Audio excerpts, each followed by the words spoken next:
I take refuge in the Dharma. I take refuge in the Sangha. Keeping the palms joined.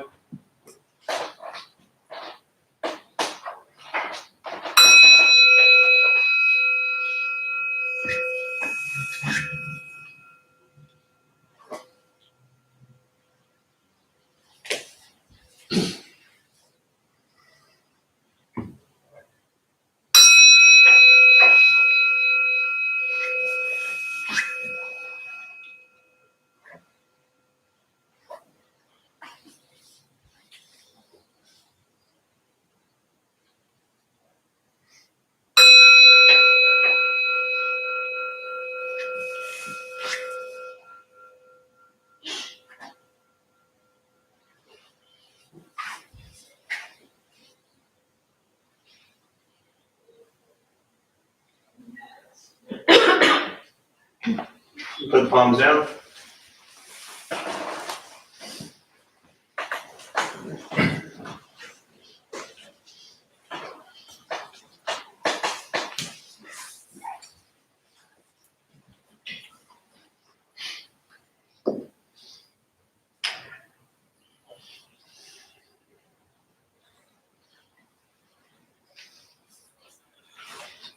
Good evening, everybody. Good to see you all here on a Tuesday evening. Nothing better to do, obviously. Anyone here for the first time? What brings you here? Well, I just heard about it and been wanting to come and knew somebody who was coming. Trying something new. Say again? Trying something new. Trying something new. What was wrong with the old stuff? A lot of things. A lot of things. That's a good start. Yeah. I mean, we joke and we laugh about that, but it really is, something somebody said in prison years ago, and it was so simple. And the guy said, "Nothing changes, and nothing changes." And it was the most incredible, I'd never heard it said that way before. And it just was so beautiful that if we don't change what we're doing, then nothing's going to change. And so that's why I say, how'd the old stuff work out for you? And it led you here. So myself, I'm here as well. So I understand the old stuff doesn't always work so well. What else is here for the first time? Let's just share why they're here. Yeah. I want to learn how to control the monkey mind. Yeah. Controlling the monkey mind is not easy. But in about 3 weeks, you should be fine. So just keep showing up. You'll be all right. A lot of people ask about that, the monkey mind, the jumpy mind, the wandering mind. And really it's, I think for a long time, this idea of controlling it is this thought that someday we're going to control it or stop it. And anyone who's been maybe doing this practice for 20 years will tell you the monkey mind will never stop. And so the sooner we embrace that and understand that that mind that keeps jumping and jumping and jumping is never going to stop jumping. But learn to watch it. And when you learn to watch the monkey mind, it then doesn't control you. That makes sense? So for many, many years, and maybe never, will you be able to control the monkey mind, but maybe you'll get to a place where you can watch it enough to where the monkey mind doesn't control you. And once you have that, I think for me as a practitioner, that foundation and that understanding, and that kind of surrendering to this idea that all of a sudden someday you're just going to stop your thoughts and everything's going to be calm and peaceful and quiet, it's not happening anytime remotely soon. So embracing that idea, I think, is very liberating in its own right. Or you can wrestle with the monkey mind the rest of your life and see how that works out for you. So yeah, thanks for sharing. So now that Evan is here, we'll go ahead and we'll start a meditation practice. A couple things to tell you before we begin. Nothing's going to happen to you. You're not going to float away. You won't have any mystical, magical experiences, unfortunately. The mind that races all day long is not going to shut off. Right? Don't judge your practice. I mean, you don't ask yourself, is this working? Is this not working? Am I doing it right? Am I doing it wrong? We're just going to sit. We're going to breathe. You're going to hear sounds inside the room, sounds outside the room. This is life. Life is filled with chaos. The practice of meditation is learning to get quiet and still within all of the chaos. You won't think nothing. Often people think that meditation means you're going to think nothing and go blank. You'd end up sitting there telling yourself, think nothing, think nothing, think nothing. You might as well get up and go do something. Okay? And last thing is don't judge it. Don't ask yourself, is this working? Am I doing it right? Am I doing it wrong? You're just going to sit and breathe, and that's all. Posture. You want to be comfortable. If you're on the cushions, often it helps sliding to the front third, pushing the stomach forward, allows the back to straighten. Shoulders are relaxed. Hands can be on the knees or in the lap, whatever's comfortable. If you're in the benches or chairs, same thing. Trying to keep maybe the feet flat on the ground, shoulders relaxed, hands on the knees or in lap. Closing the eyes if comfortable or open, mouth is open or closed. Most important, don't expect anything. We're just going to sit and breathe. I'll guide us as we begin, and we'll settle into a little bit of silence.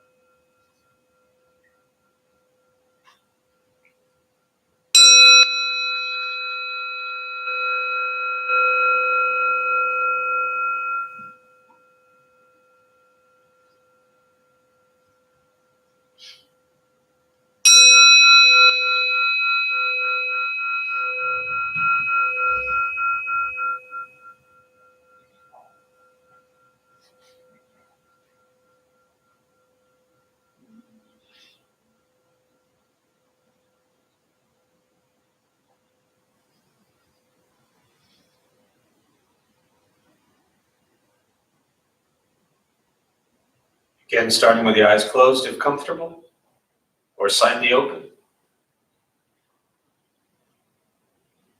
Mouth open or closed.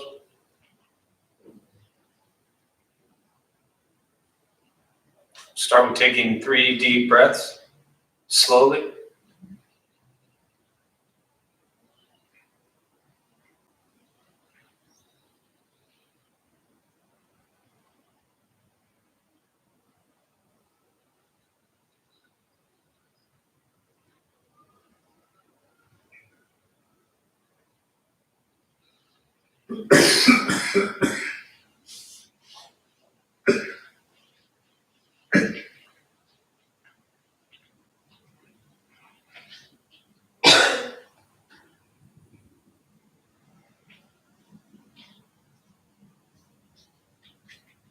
And eventually, settle into a natural rhythm of the breath.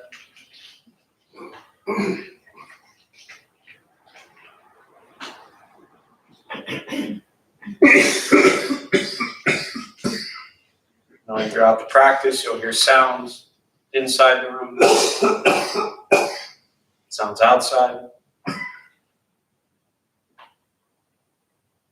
These are not distractions, not disruptions. Simply what's happening around us as we sit.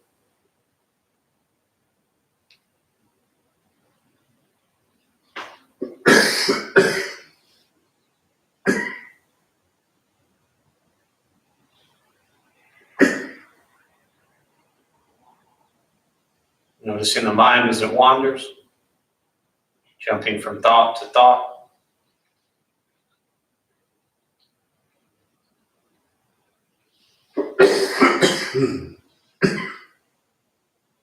Start with gently guiding the attention, focus to the stomach or chest.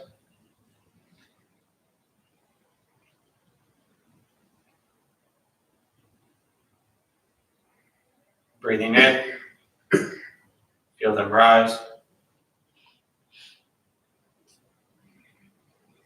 Breathing out, they fall.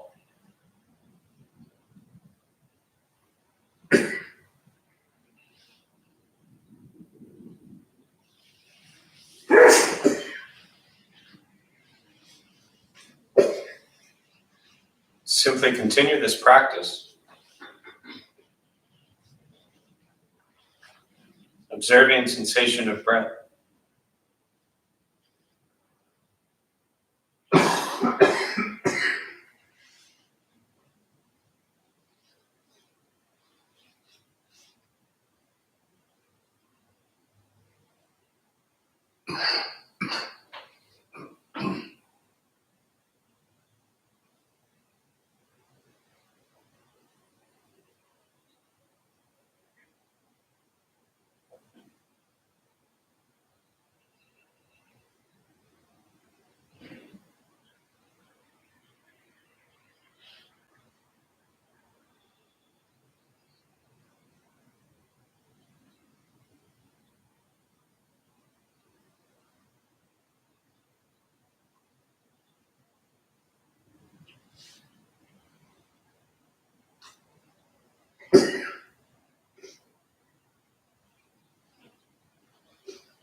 And as the mind wanders,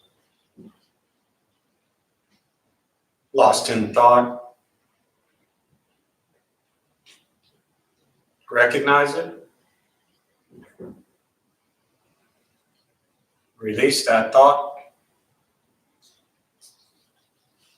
Return attention, focus to the breath.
Where's your mind?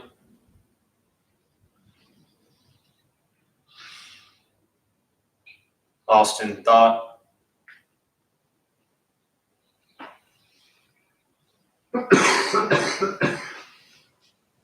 Return attention, focus to the breath.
keeping the mind alert.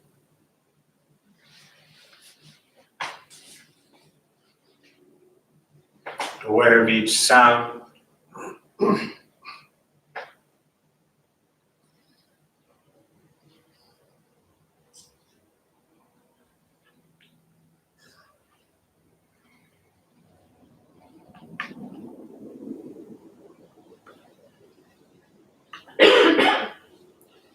Each thought.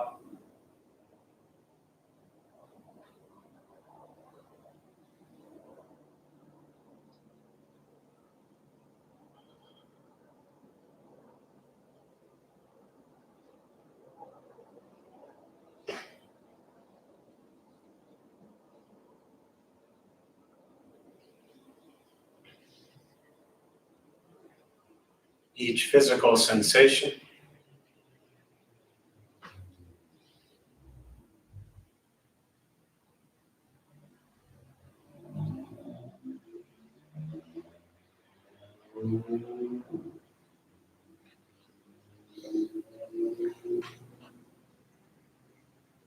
Yet concerned with nothing but sitting,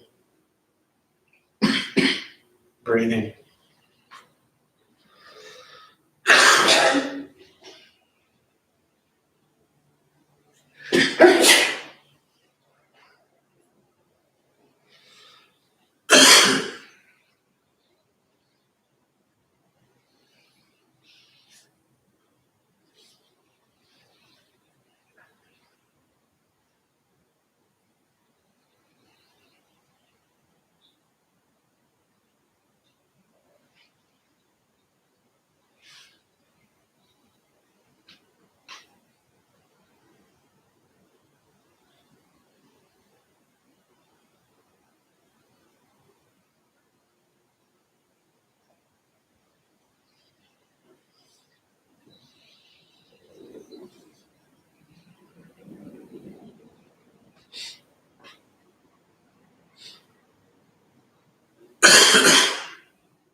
And with the body still, rested,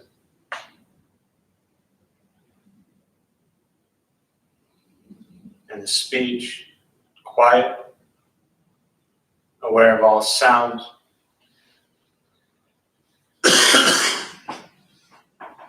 and the mind learning to settle,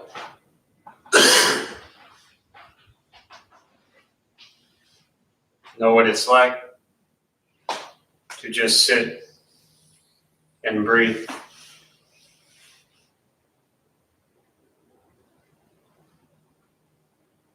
Knowing with each breath, there's nothing else to do.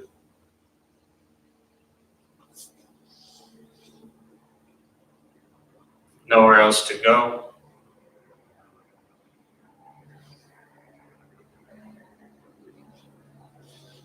No one else to be.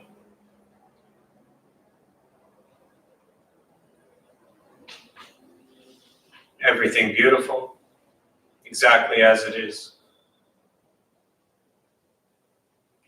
Sitting, breathing.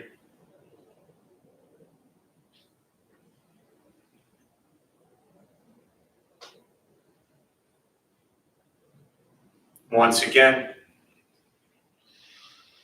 taking 3 deep breaths, slowly.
And as you slowly open the eyes,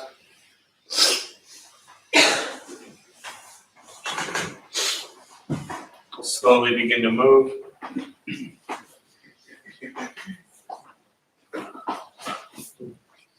Most important, the practice of meditation, to recognize how you feel now,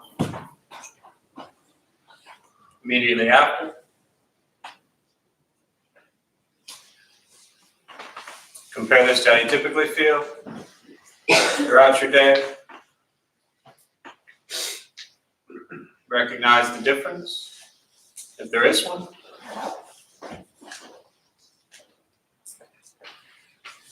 Ask yourselves how you prefer to feel every day for the rest of your life.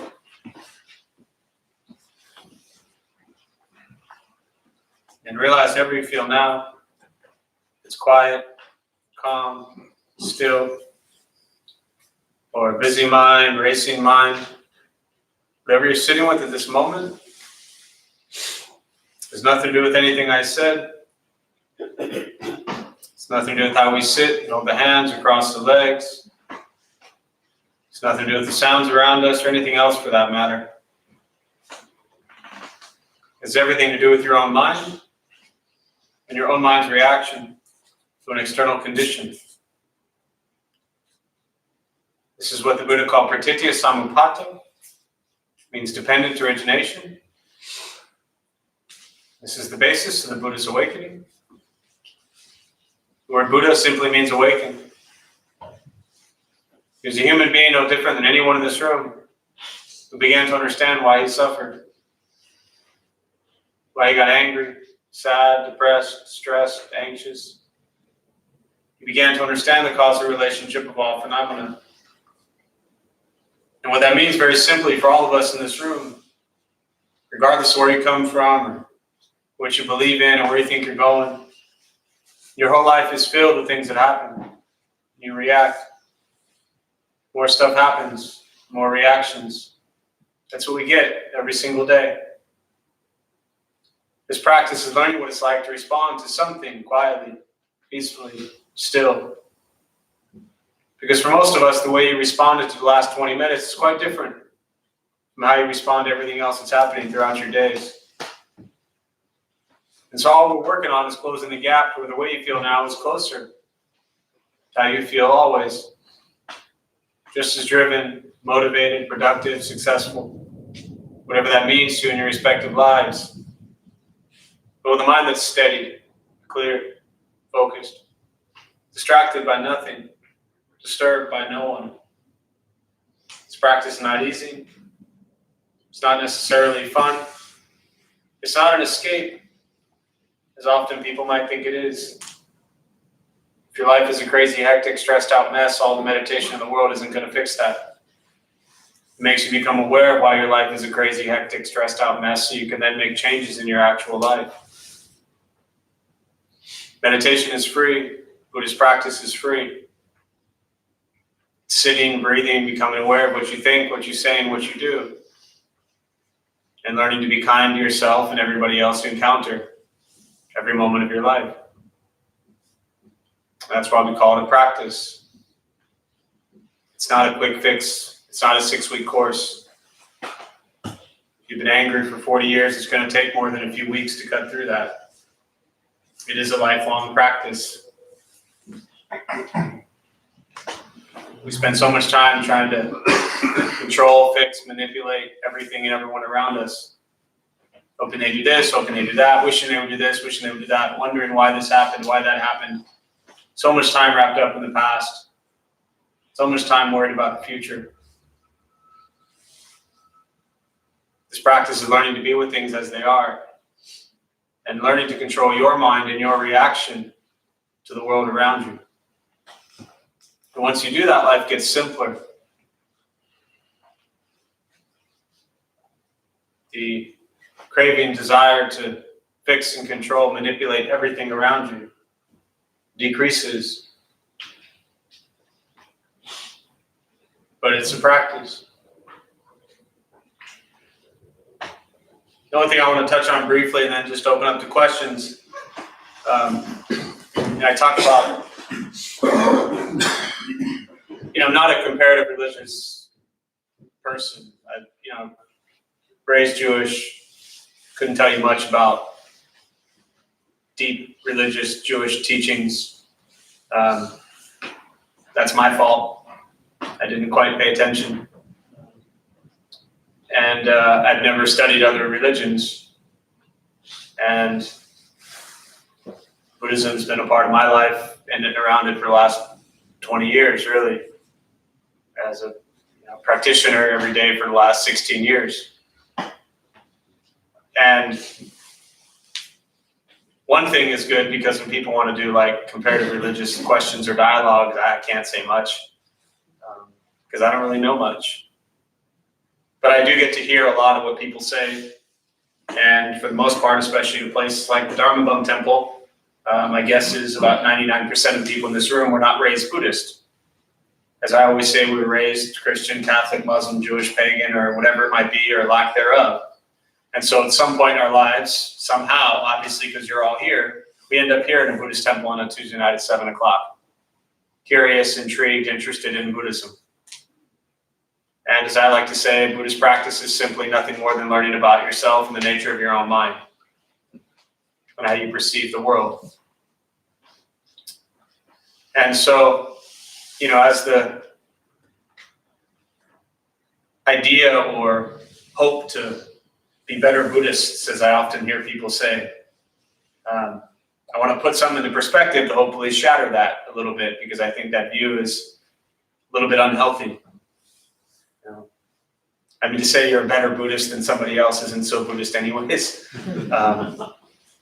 But I had a dialogue with somebody today who came in, and without getting into all the details, as many people in this room, the person had gone from one religion to another religion, or another religious view to another one.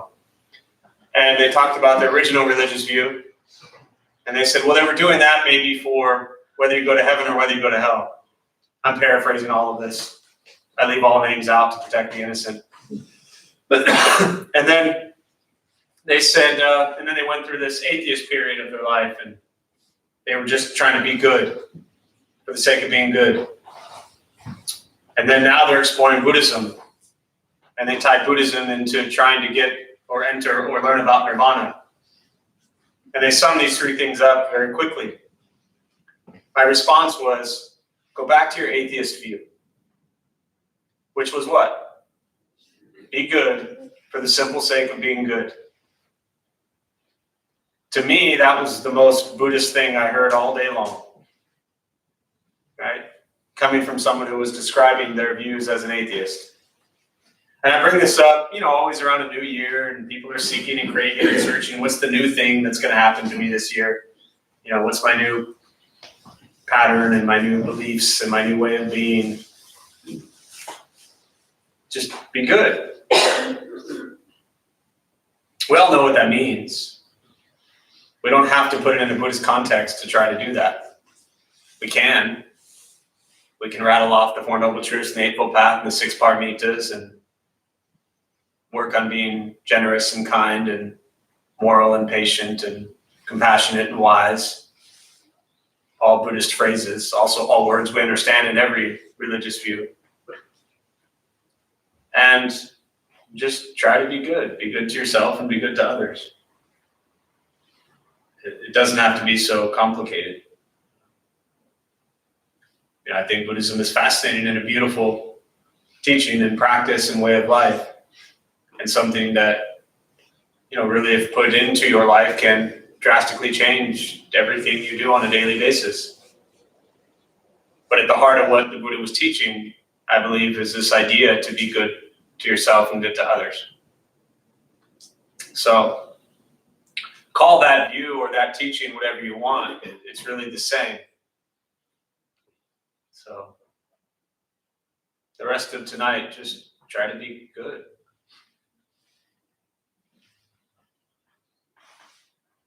It's always easier when I share that challenge on a Tuesday because there's less hours left before you go to sleep. When I say that on a Saturday at noon, you got all day to try to do that, and that's rough.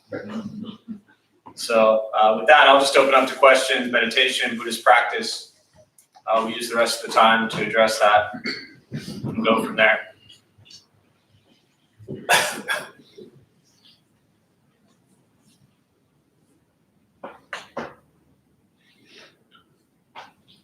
Are there many fractions of Buddhism, variety of them, and which one is? Does that 3/4, 1/8, 1/16. There's a lot of fractions. You got the general gist, don't you? Yeah. Yes and no. By fractions, do you mean schools, sects? Correct. Yes. Yes and no. There was one Buddha, Siddhartha Gautama. He was a prince. He was a human. He lived 500 years before Christ, 2,500 years ago. Left the palace when he was 29, roamed the base of the Himalayan mountains for 6 years. 35, 5 guys saw him and said, it looks like he's figured something out. They sat with him. He taught. And they said, we'll call you the Buddha. It means the awakened one. And he taught for 45 years. And he died at 80. This is 2,500 years ago. Right? You remember that old school game like telephone, where you start in a circle with kids and you tell it over here, and then by the end, it's like it starts with like bicycle, and over here, it's like soccer ball. So imagine a religious teaching starting from one person over 2,500 years. A lot of variations, right? But what you have is predominantly 3 major schools of Buddhism. I'll sum them up briefly. The first one is called Theravada, means of the elders. Its basis is what's called the Pali Canon. And this is where they say the original teachings of the Buddha exist. Now keep in mind, at the time of the Buddha, everything was memorized. It was an oral transmission of the teachings. They weren't sitting there with their iPads taking notes 2,500 years ago. He taught, it was memorized. Somewhere between 50 to 100 years after he died, I'm not a scholar, and even scholars debate this, they came together at a council and said, this is some pretty good stuff, we should probably write it down. So they began to transcribe the teachings onto palm leaves. And it is known as what's called the Pali Canon, which is majority, a lot of it online for free, right? And so that teaching originally was called Hinayana, lesser vehicle. Well, that'll make more sense in a minute. So that teaching out of India goes south, Thailand, Laos, Vietnam, Cambodia, right? And you have the spread of what today we call Theravada Buddhism, okay? Then about 500-600 years after the Buddha died, the teachings go north. China, Japan, Korea, right around 1st century. And you have development of what's called Mahayana Buddhism. Maha means greater, yana means vehicle. So you had Hinayana, lesser vehicle, Mahayana, greater vehicle. And that's where you have Zen. Most people know the word Zen. Zen teachings and what's called the Bodhisattva teachings and the Bodhisattva practice and practice all come out of Mahayana Buddhism. I'll sum this up in a minute. And then about 1,000 years after the Buddha died, it goes into Tibet. And you have Tibetan culture that really kind of embraces Buddhism and meshes there. And they call that Vajrayana, Vajra being diamond. So you have lesser vehicle, greater vehicle, diamond vehicle, right, in that order. They came together at some council and said, we probably shouldn't call, kind of like my joke earlier, we probably shouldn't call one school of Buddhism greater and one lesser. So they changed Hinayana to Theravada, which, like I said, means of the elders. So you have these 3 major schools. Some people will really say that Vajrayana is a form of Mahayana Buddhism. Within Vajrayana, Tibetan Buddhism, which I know the least about, there are 4 major schools. So you have Vajrayana, 4 schools underneath it. Mahayana, you have kind of Zen and a couple other little schools that have survived, right? And then you have Theravada of the elders in the Pali Canon. 3 major schools of Buddhism. The biggest difference is the cultural influence on these teachings. They don't necessarily change what the Buddha said, although stuff gets developed later, right? But even the sutras themselves start out. So the Pali Canon starts out, thus the sutras, they start out something to the effect of, thus have I heard, at such and such place, at such and such time, with such and such people, the Buddha once said. So they're just retelling what they recall that he said, right? Somebody said to me years ago, if the Buddha didn't exist and it's all one big story, it really wouldn't matter. Because the teachings are beautiful either way and it's a great story, right?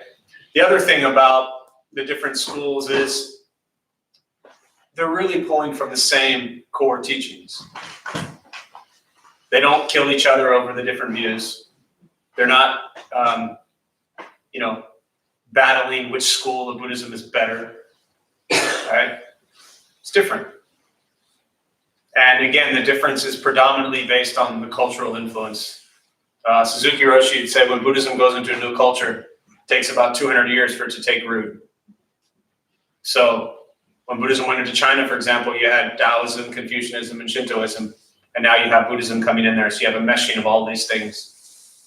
Like I said, predominantly, they're all coming from the Four Noble Truths, the original teachings. So they vary a little bit, but more in ritual and form. Make sense? Yeah, for sure.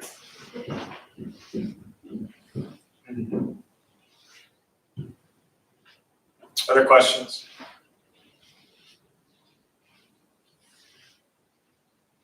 When people ask me what kind of Buddhism do we practice here, I say the good kind. Yeah. And truly, though, here we share all the different schools of Buddhism. So, we're interesting creatures. We like different food. We like different clothes. We like, different stuff. So, expose people to different schools of Buddhism and let them see what resonates with them. Yeah. Other questions? Yeah. So kind of on the whole question of being good for goodness sake, what if to be good? That's a song, right? Isn't that a Christmas song? What if to be good causes you sadness? If you've made questionable choices to be happy, does that make you a bad person? Is it selfish? There's a lot in that question. Let me go back. And I'm to blame because I brought up the words "be good," right?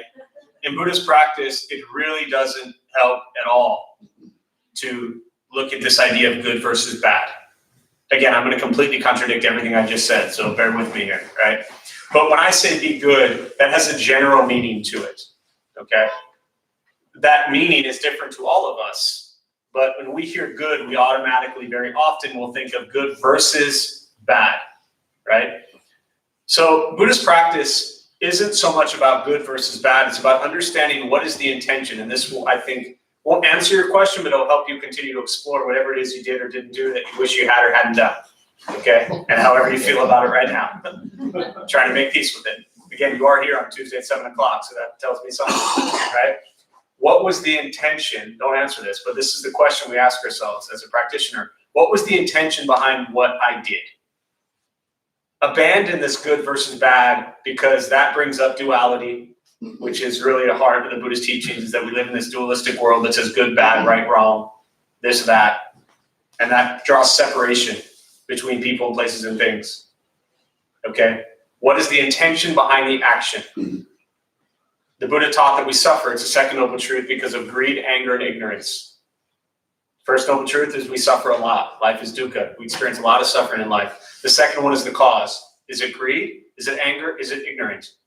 Anytime we experience suffering, it will always come from one of those three things. We want it more. We don't like the way things are, so we're angry.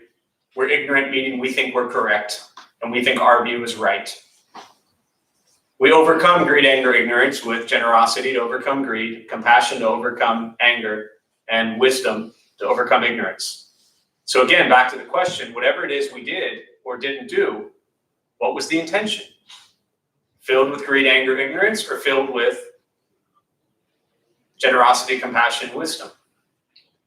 And within that, it's also, I think, a great practice to ask ourselves, am I making this choice to do or not do? Because not doing something is still doing something.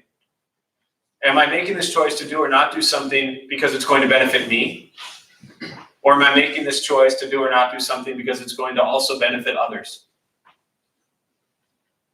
And once we do that, right, there's a part of your question to me that sounds like it has something to do with others, at least one other person or other people. Once we do that, we cannot control how other people respond to the things we do. We drastically can influence it, right? What's your name? Eddie. Eddie. So I could get up right now and I could punch Eddie. I won't. I'm a nice Buddhist guy. It would look really bad. We got like 3 followers on YouTube. They would leave us, right? So I could get up and I could, our worldwide following would be gone. I could get up and I could punch Eddie right now. And you got a lot of choices, okay? Maybe you punch me back. Maybe you say, I'm going to be a nice Buddhist and I'm just going to leave, or I'm going to, whatever. You got a lot of choices. Now, I can't control what you do back to me. But odds are, if I gave Eddie a hug versus punching you, then I'm probably going to get, hopefully, a better response. I can't control what you do. But my actions, and that's what karma is. Karma is action. Karma is not getting what you deserve. It's not what goes around comes around. Karma is not what you get, it's what you give. And the Buddha taught we generate karma 3 ways: body, speech, mind. What we think, what we say, and what we do. So if I think good thoughts, if I speak good words, and if I do good deeds, there's a greater chance of happier, healthier things happening. But I could get up and I could hug Eddie and you could still punch me. I can't control how you respond to what I do. I have a hard enough time trying to control what I do, let alone trying to control somebody else. So I don't know that that answers your question at all, but hopefully it takes away this idea of, am I good or bad? No, Is that helpful? They put a big perspective on it. Okay, good. Yeah, seeing things from my first master, she used to say, don't look for answers, just change the way you ask questions. Meaning begin to see situations differently. Recognize how much our ego and our own kind of perception and our perspectives, as you say, are involved. And when we have a perception of something, it's usually from whose view? Our own. There we have all the problems in the world. So if we can try to see things from other people's perspectives, it doesn't mean we have to like it or agree with it. But if we can try to see things from other people's perspectives, it helps. Yeah. Thank you. Yeah. The judgment thing gets really, and again, I walked into it by talking about being good, but the judgment thing gets really tough because this practice isn't about judging how am I doing on the scale of good, bad. It's looking at the intention of your actions. Yeah. You're looking at whether your intention is good or bad, though, in a sense, right? Say again? You're looking at whether your intention is good or bad. Right. So again, we're looking at semantics here, right? And I'm just cautioning to Not get caught up in duality. well, we're always going to be caught in duality. What I'm cautioning to someone who's brand new and maybe others who are brand new to Buddhism is to not get so wrapped up in the words good or bad. Because, we grew up as a little kid and we think, I'm a bad person. I need to be good. Somebody's yelling at us, screaming at us, telling us we're good, we're bad. That creates a lot of judgment, a lot of self-doubt, a lot of fear, a lot of guilt, a lot of pressure. Just be. Focus on your intentions. And instead of using the words good and bad, look at wholesome or unwholesome. Pure, not pure. Skillful. Say again? Skillful. Skillful or unskillful. The words good and bad I just think, again, especially for those who are new, really danger words in Buddhism to get wrapped up in. Yeah. If you're going to anchor to something, could that something potentially be causing suffering versus, maybe reducing it for yourself and all other sentient beings? Yeah, I think that, if there is something that you kind of want to hold in your heart as a form of practice, I would find it very skillful to say to yourself, as we do everything, how is this going to benefit me and or others? And is it going to bring less suffering? Right, again, back to the earlier question, is it going to bring less suffering into the world or more suffering into the world? And yes, sometimes we may do things with pure intention, wholesome intention, skillful intention, right intention, and it may still bring suffering. Sometimes pure intention, honest truth brings suffering. So, I have a very judgmental mind, self-judgment. Yeah. So skilled and not skilled is problematic for me even there. But I did hear a practitioner say skilled and not yet skilled. sure, yeah. I thought that works for me. Yes, if you didn't hear in the back, so for someone who has a judgmental mind, and you're probably the only one in this room right now who has that, by the way. Sure, I am. Skilled and not skilled didn't work for you, but skilled and not yet skilled is also another way. That reminds me of, when I look at the first noble truth of life is suffering and this whole idea of, ending suffering. To me, if we just wake up one day and say, okay, is today the day I'm going to end suffering? I don't think that's very practical, nor is it going to happen remotely anytime soon. But to ask ourselves, can I suffer a little bit less today than I did yesterday? Kind of is, to me, in a similar vein of skillful and not yet skillful. Well, like for example, the term enlightenment, for Right. me, it's like, oh, that's for me to seek enlightenment. It wakes up every alarm I have about my own ego. Because it's an accomplishment, right? To me, as a kid growing up, I had to win everything. I had to be the best at everything. That was like just my life. And if I didn't win, it was hell, right? In my own head. And when I encountered Buddhism, it became the greatest thing because it was something you couldn't win. You don't win. And so, yes, the words of enlightenment, and actually my conversation earlier about the person who was talking about the different views through different religious lenses, it started with the talk about ego. And that ego is always going to be there. But if we're always trying to conquer and defeat and win something, it's going to be difficult. And so for Buddhist practice, to me, it was something that you don't win. It's a constant practice. It's not winning. It's not, have I achieved enlightenment today? Am I going to get to nirvana next week? Am I going to advance to the advanced Buddhist teachings in a month? I mean, I hate to break it to y'all, but the answer to that pretty much for all of us in this room, right? But can we appreciate the madness and the beauty that we have as we go through this journey? Can we just be able to find joy in the joy and joy in the sorrow and joy in the challenge and difficulty of just thinking good thoughts, speaking good words, and doing good deeds, because that's so difficult. Yeah. So the term suffering is, the way I see it, is multifaceted. And it's got a negative connotation, but I don't necessarily see it as a bad thing. I think it's inherently part of a struggle or an endeavor to accomplish something that will enrich our lives or give our lives meaning. Yes. Or just benefit us Yes. in the long run.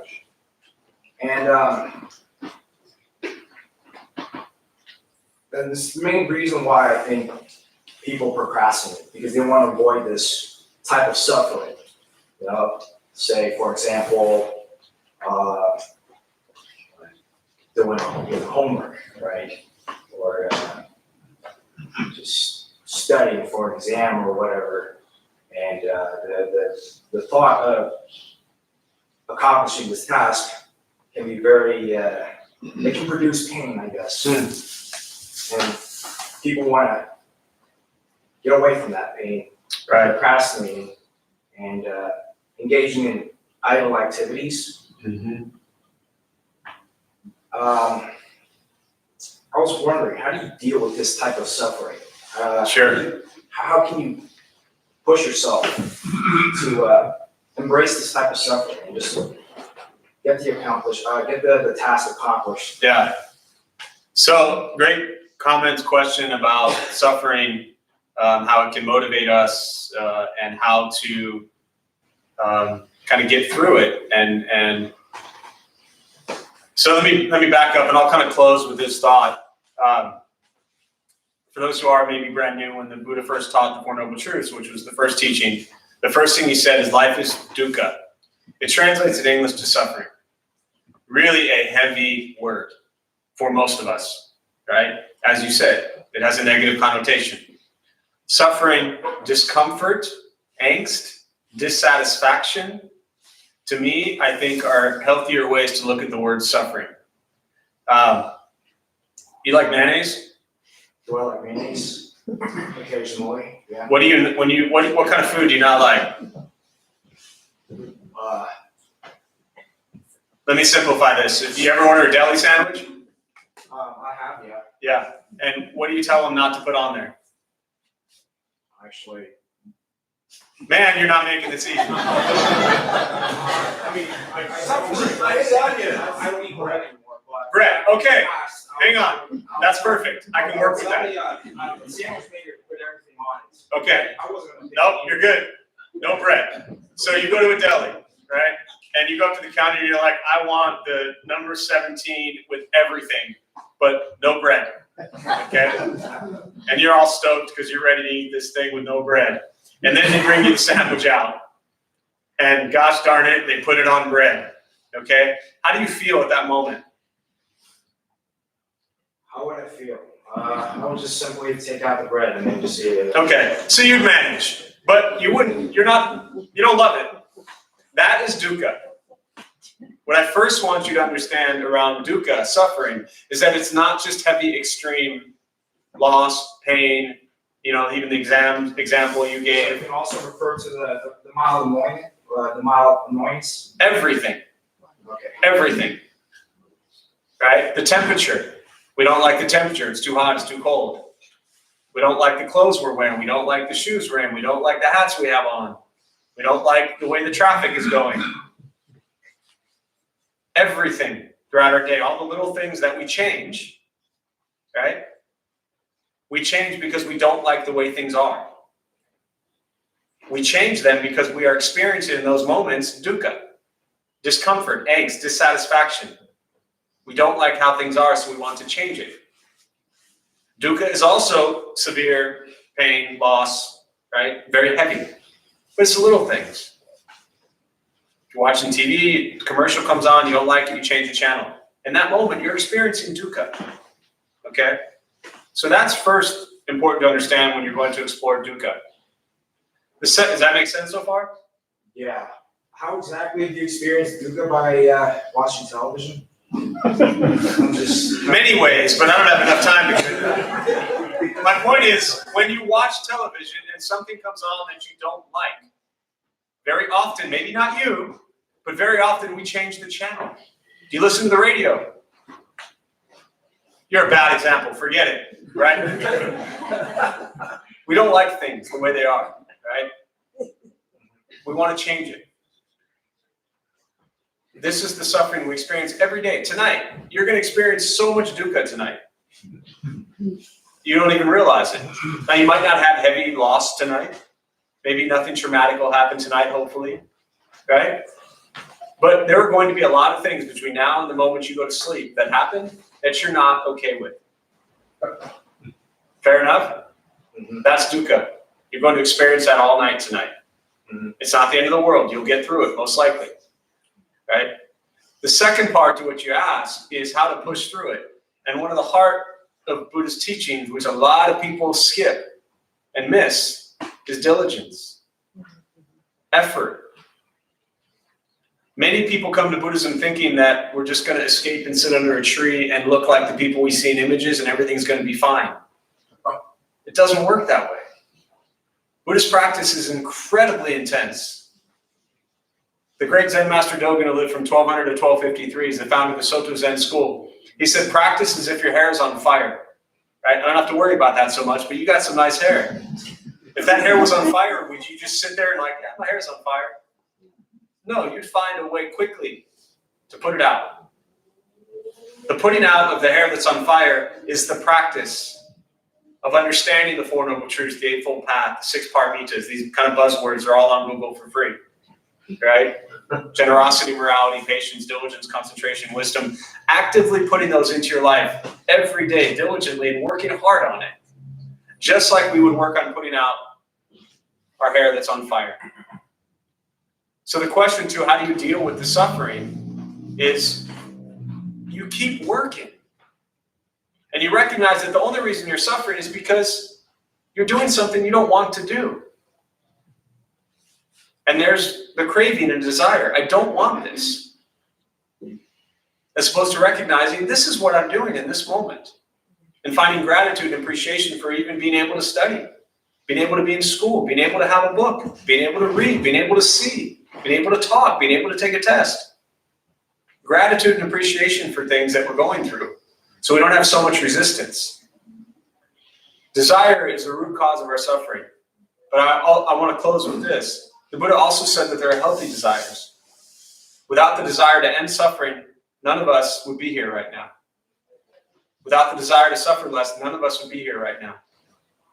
So yes, going back to what you said earlier, using suffering to motivate and inspire us to get through things is critical. We cannot just ignore our suffering. It is there.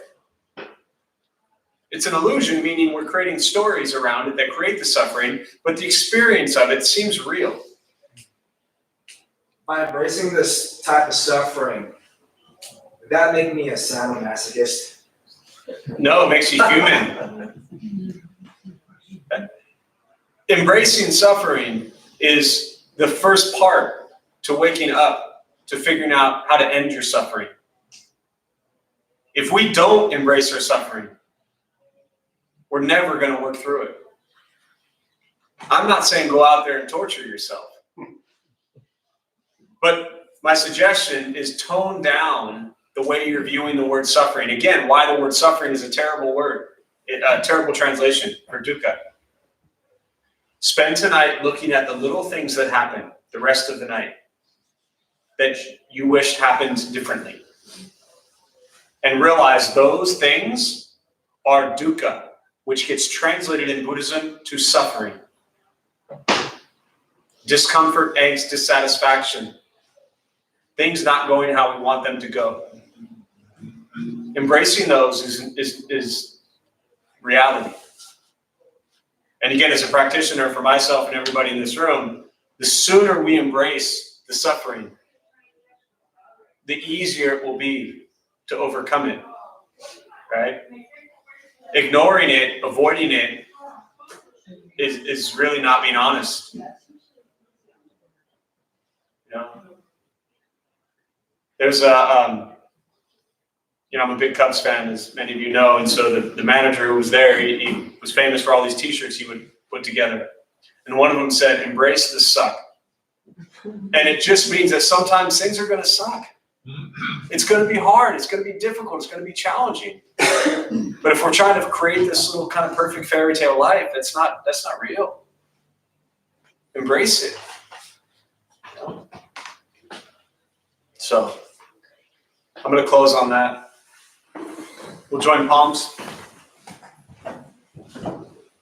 May the benefit of this practice be shared with all beings in all directions. May all beings be at peace. May all be free from suffering. May any merit gained from this practice be transferred to those who need it most.